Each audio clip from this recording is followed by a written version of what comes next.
Senator Klobuchar. Thank you very much, Mr. Chairman. Welcome back, Mr. McCabe. Good to see you. This hearing was set up before this election. I know that. But since we got the notice on this hearing, we now know that we have a new president, President-elect Biden, and a new vice president that we will see in Washington, and that is Vice President-elect Harris.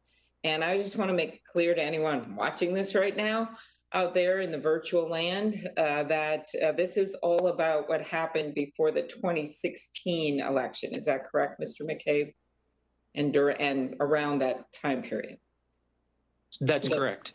Okay. And in the 2016 election, Donald Trump won and Hillary Clinton lost. Is that correct? That's my understanding. Okay, that's the correct answer, right? So now we move forward to this election in 2020, and we have a situation where our very democracy has spoken. We've had the greatest number of people that voted ever in a presidential election. Are you aware of that, Mr. McCabe? Yes, ma'am, I'm aware of that. And do you think there were some improvements made on how we handled foreign interference in the election? I think it seems, of course, I'm not privy to all the information about what folks know and what steps they took, but it does seem to me that the efforts to bring greater security to our elections at the state level was time and effort well spent. Yes, and I personally think there's a lot more that needs to be done. Senator Graham and I have the Honest Ads Act, which I think would be really helpful for ads that are political ads that are taken out to make sure. I think you're aware of that bill. And I think there's a lot more that can be done, but I think it's really important to note that the subject that we're talking about predates the 2016 election. And I want to talk about what's happening right now with the Justice Department and our election. And I really do it in light of what Vice President Biden said on Saturday night to the nation. He asked that the grim era of demonization be behind us. I'm sure that might have resonated with you a bit, Mr. McCabe.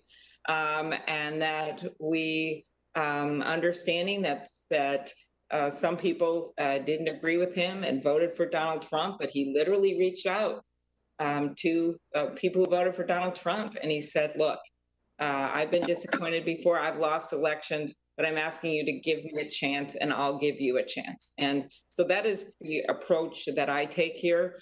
And I know that it's hard to lose elections, but I think that we need to move on as a country, the pandemic, everything that we have before us, and really the integrity of our justice system.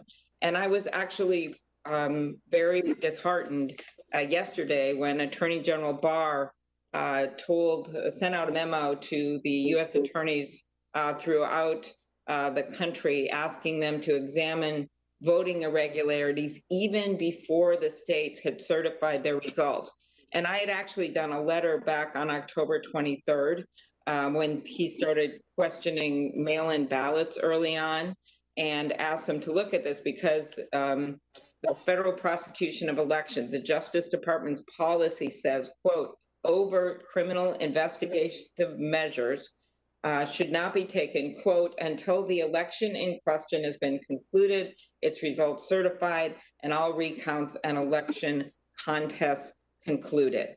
So what happened yesterday is they decided to upend that policy and start getting on this train that there was something wrong with this election, when in fact the Republican Secretary of State in Georgia has stood by their election and says there isn't systematic fraud.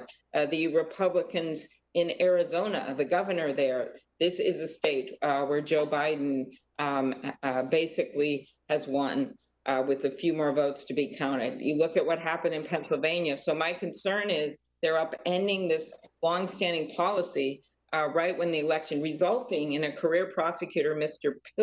Pilger, I don't know if you know him, resigned yesterday because he saw this clearly, this is a reason for his resignation, as political interference in the work of the Justice Department. So you spent decades in public service, Mr. McCabe, And I want to ask you, what does it mean to you to see a career Justice Department employee resign like that? Well, I think it's incredibly concerning.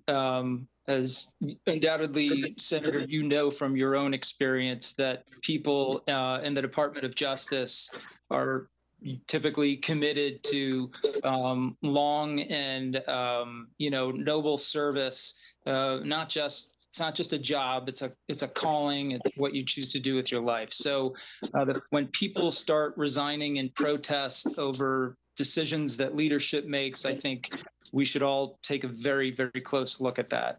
In terms of election fraud generally, well, anytime you change a well-known, established policy regarding the political process in the middle of the political process, I think it raises some very legitimate concerns about what the motivation for that change was. And I think in the least case, it shines a very dim light on the department and its impartiality.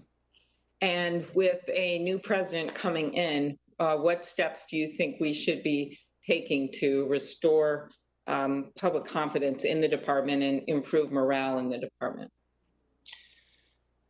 I think from my own experience, I look back on my own experience and some of the decisions we made in the FBI, and of course, many of the things that have happened since.